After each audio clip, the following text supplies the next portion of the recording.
రాజధాని రైతుల సమస్యల పరిష్కారంపై సిఆర్డీఏ కార్యాలయంలో త్రిసభ్య కమిటీ భేటీ అయింది.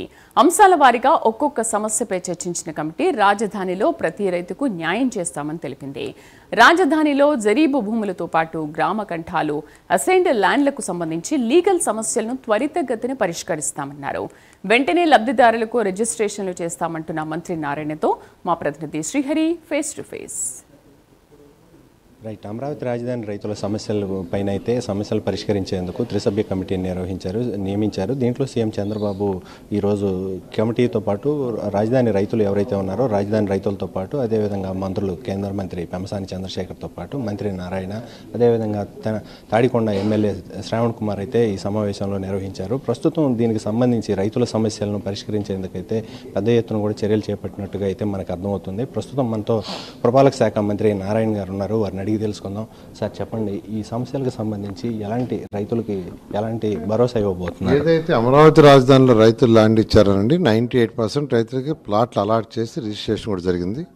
రోజు కూడా 30 నుంచి 60 మంది రిజిస్ట్రేషన్ చేసుకుంటున్నారండి. అయితే ఒక 2% ఆఫ్ రైతులకి కొన్ని సమస్యలు ఉన్నాయి, కొన్ని లీగల్ ఇష్యూస్, కోర్టు ఇష్యూస్ ఉన్నాయి. వాటిని కూడా సాల్వ్ చేయడానికి 1 by 1 చేస్తున్నాం. అందుకని నేను కానీ కేంద్ర మంత్రి చంద్రశేఖర్ గారు కానీ అటు శాసనసభ్యులు శ్రావణ్ కానీ ఎవ్రీ వీక్ బై వీక్ కూర్చొని డిస్కస్ చేస్తున్నాం. లాస్ట్ వీక్ కూర్చున్నాం, మళ్ళీ యాక్చువల్గా ఇప్పుడు కూర్చున్నాం. ఇవాళ యాక్చువల్గా కూర్చొని డిస్కస్ చేసాం. లాస్ట్ వీక్ అధికారులకు కొన్ని ఇన్స్ట్రక్షన్ ఇచ్చాం, వాళ్ళు డేటా తెచ్చారు. ఆ డేటాను బేస్ చేసుకుని మళ్ళీ ఇవాళ ఇన్స్ట్రక్షన్ ఇచ్చాం. 1 monthలో కొన్ని సమస్యలకు పరిష్కారం వచ్చేటట్టుగా పర్సూ చేసుకోరమని, అటు గ్రామ కంఠాలు కావచ్చు లేదా జరీబ్ ల్యాండ్స్ కావచ్చు, వాటికి సంబంధించి డేటా మొత్తం తీసుకురామన్నాం. అవి వచ్చిన తర్వాత కూర్చొని డిస్కస్ చేసి క్లోజ్ చేస్తాం. అదేవిధంగా ఏదైతే అసైన్ ల్యాండ్స్ అవి ఉన్నాయో వాటికి సంబంధించి కూడా కొద్దిగా లీగల్ ఇష్యూస్ ఉన్నాయి. ఆ లీగల్ ఇష్యూస్ క్లియర్ చేసి ముందుకు పోవటం జరుగుతుంది. ఆ విధంగా యాక్చువల్గా ఈరోజు డీటెయిల్గా డిస్కస్ చేసి అధికారులకు ఒక టార్గెట్ ఇవ్వడం జరిగింది. సార్, అయితే గెజెట్కి సంబంధించి రాష్ట్ర అమరావతి ఏదైతే ఉందో అమరావతికి సంబంధించి గెజెట్ నోటిఫికేషన్ పార్లమెంట్లో కూడా చర్చించాలి. దానికి సంబంధించిన బిల్లు ఏదైతే ఉందో దాన్ని ఆమోదం తెలిపేలాగా చర్యలు చేపట్టాలని చెప్పని రాజధాని రైతులు అయితే కోరుతున్నారు.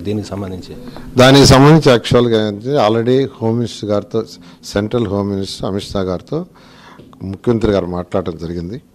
పాజిటివ్గా స్పందించారు. ఇప్పుడే కేంద్ర మంత్రి గారు చెప్పారు, లీగల్గా యాక్చువల్గా అది పాస్ అయిపోయింది. లీగల్గాను ఫర్దర్గా పార్లమెంట్లోకి వస్తుంది, వచ్చే విధంగా నేను ఫాలోఅప్ చేస్తాను చెప్పడం జరిగింది.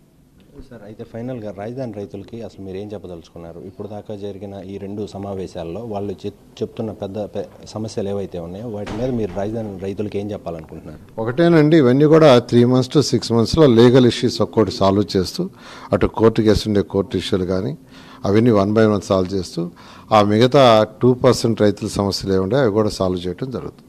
ఈ కరకట్ట సమస్య ఏదైతే ఉందో దీన్ని ప్రధానంగా చూస్తున్న పరిస్థితి కనబడుతుంది. దీని పనులు ఎప్పుడు ప్రారంభం? అంటే యాక్చువల్గా సీడాక్స్ రోడ్డు రేపు January ఎండింగ్కి మంగళగిరి రోడ్డు మీదకి యాక్సెస్ వచ్చిందండి. అదేవిధంగా January ఎండింగ్కి వెస్ట్రన్ బైపాస్ కూడా అటు గుంటూరు హైవే నుంచి ఈ యొక్క హైదరాబాద్ హైవే దాకా ఏదైతే విజయవాడ ఉందో వాడికి కనెక్షన్ ఇస్తున్నారు. ఈ 2 అయిపోయిన తర్వాత కరకట్ట పనులు తీసుకున్నారు. ఎందుకంటే ఇప్పుడు కరకట్ట పనులు తీసుకుంటే రావడానికి అసలు ఉండదు టోటల్. అందువల్ల ఈ 2 అయిన తర్వాత దాన్ని టేకప్ చేయడం జరుగుతుంది. సార్, అయితే రాజధాని నిర్మాణ పనులు ఏవైతే ఉన్నాయో ఇవి కొంచెం జాప్యం జరుగుతుందంటూ కూడా రాజధాని రైతులు ఆందోళన చెందుతున్నారు. దీని మీద మీరేం చెప్తారు సార్? గత 4 నెలల్లో వర్షాలు రావటం వల్ల యాక్చువల్గా కొంత స్లోగా జరిగినాయండి. ఇది వాస్తవం, మనం కూడా ఒప్పుకోవాల్సిందే. అయితే వర్షాలు పోయినాయి కాబట్టి ఇప్పుడు ఎంతో వేగవంతంగా జరుగుతున్నాయి. అనుకున్న ప్రకారం 3 yearsలో అన్నీ కంప్లీట్ చేయడం జరుగుతుంది. రైట్, ఇది ప్రస్తుతం పరిస్థితి. రాజధానికి ఏదైతే ఉందో రాజధానికి సంబంధించిన సమస్యలను త్వరితగతిన అయితే మరో 3 నెలల్లో సమస్యలు పరిష్కరిస్తామంటూ కూడా మంత్రి నారాయణ అయితే స్పష్టం చేస్తున్నారు. కెమెరామెన్ జీవన్తో శ్రీహరి, ప్రైమ్ 9, సిఆర్డీఏ కేంద్ర కార్యాలయం నుంచి.